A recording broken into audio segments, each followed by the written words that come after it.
Hi, Nana. So we were learning about qualitative analysis to detect several elements which are present in organic compound. So far we have seen how to detect carbon, hydrogen, nitrogen and sulfur. Okay, now we'll know how to detect halogens. So before knowing how to detect halogens, so one thing we have to remember that in our previous class we have studied that a black colored precipitate is formed when lead acetate is added to that reaction mixture. So here, I mean, in our previous class we have seen that when to the lacent extract, when lead acetate is added, when lead acetate is added,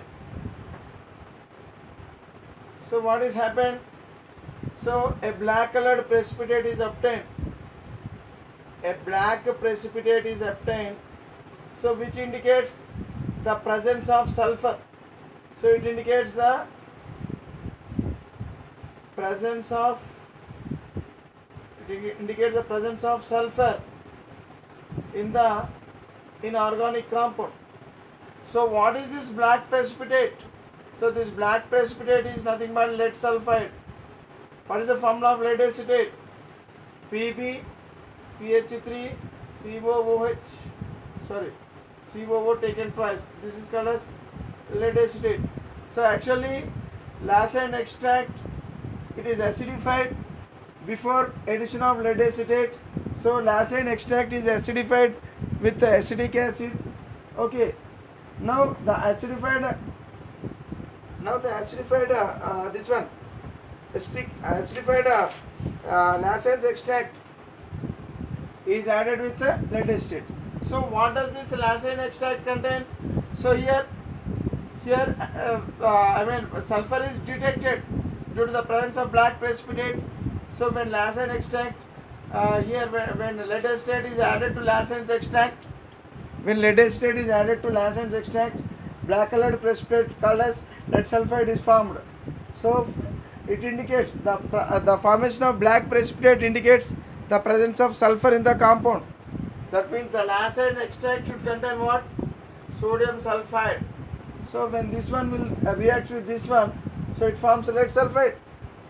Okay, along with this, what happened? It also form sodium acetate, CH3COONA. It is called as sodium acetate. Okay, so like this, the reaction takes place. So here, this is the part related to sulfur in the detection of sulfur. So we have seen two methods. One is detection of sulfur by sodium nitroprusside test, and this is another test. What is this test? This test is called as lead acetate test. Okay, so far we have seen the detection of sulfur also. Now we will learn about the detection of halogens.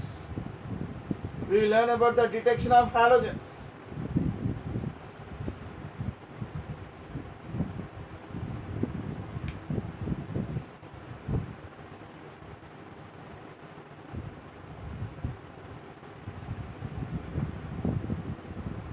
Detection of halogens.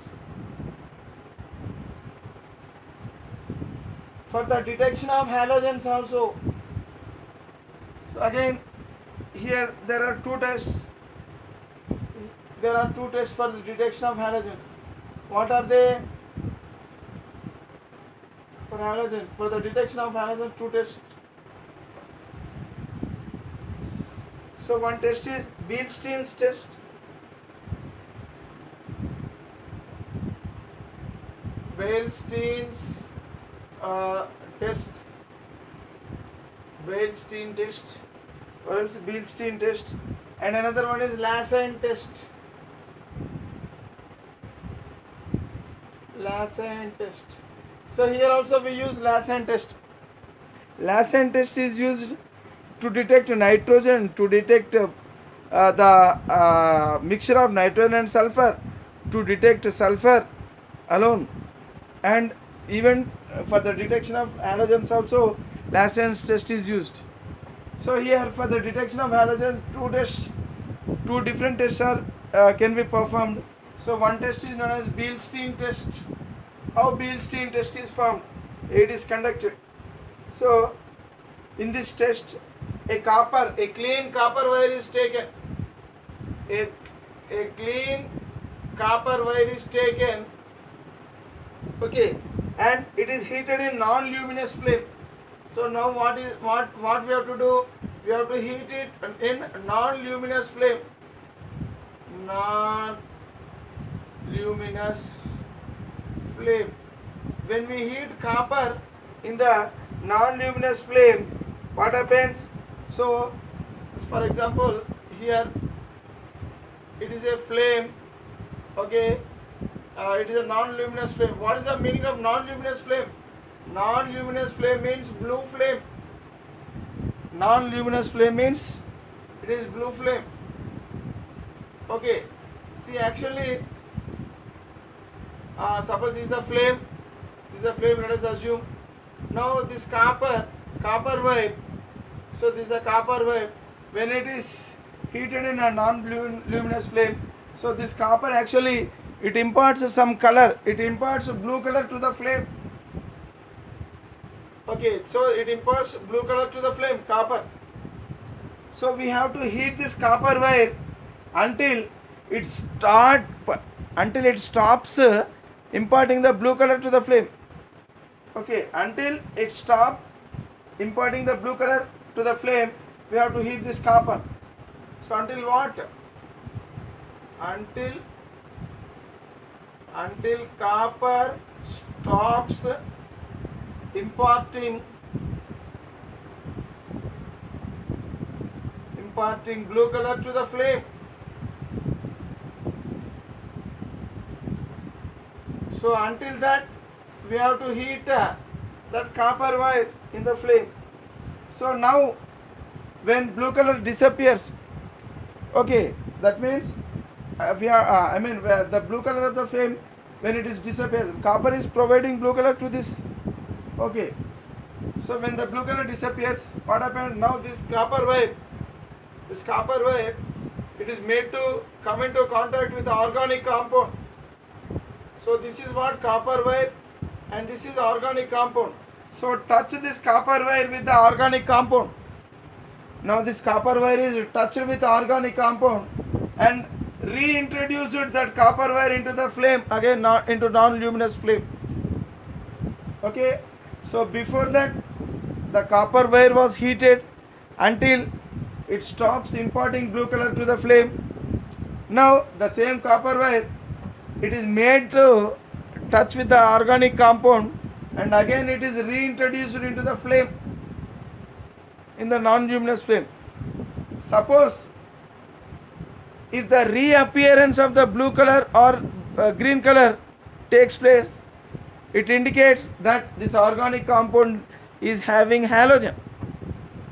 That means when copper wire is reintroduced into the flame, non-luminous flame, suppose after reintroduce of this copper wire into the non-luminous flame, if this copper wire could impart blue color to the flame, then that copper, now then it indicates that the organic compound which is attached to that copper, so it is having halogen. So in this way, so Beilstein test is conducted. Okay, so what happened? So actually copper wire is heated until the non-luminous until it stops imparting blue color to the flame. Now next step is touch the copper wire with organic compound. Okay, next reintroduced into the flame. Next step is reintroduce into the non-luminous flame. Reintroduce copper wire, okay, it reintroduce copper wire into the non-luminous flame.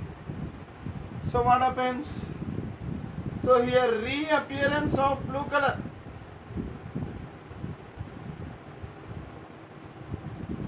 Reappearance of green or blue color.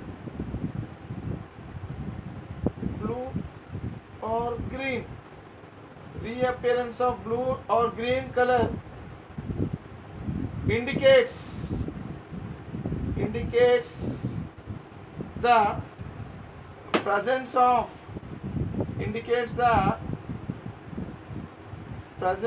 halogen in organic compound. Halogen, what is halogen? Halogen generally it is indicated with X. X may be fluorine, or it may be chlorine, or it may be bromine, or it may be iodine. Halogens. Okay, so in this way, so here detection of halogen takes place, can be conducted by using Bilstein test. But there are certain limitations for this Bilstein test. What are those limitations? For example, certain organic compounds like urea,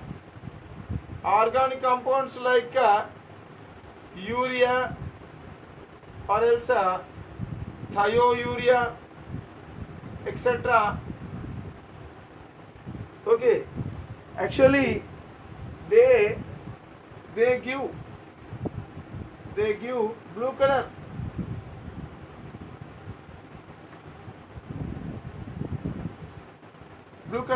I mean, they give this test, or they give blue color to the flame.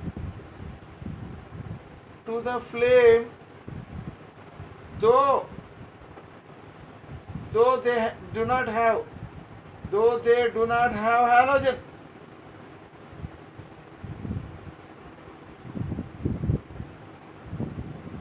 So halogen is not present in urea or else thiourea, etc. Some compounds like urea or thiourea, though they do not contain halogen, but still they give blue color to the flame when copper wire is made to come into contact with the organic compound and reintroduced into the flame. See, generally Bilstein test, okay, here what happens? Reappearance of blue or green color indicates the presence of halogen in organic compound. But here in these organic compound there is no halogen at all. But still they are giving blue color to the flame. So that means this is a limitation. Absence of halogen also, even in the absence of halogen also, these compounds could able to give blue color to the flame. So this is one of the limitation. And one more limitation.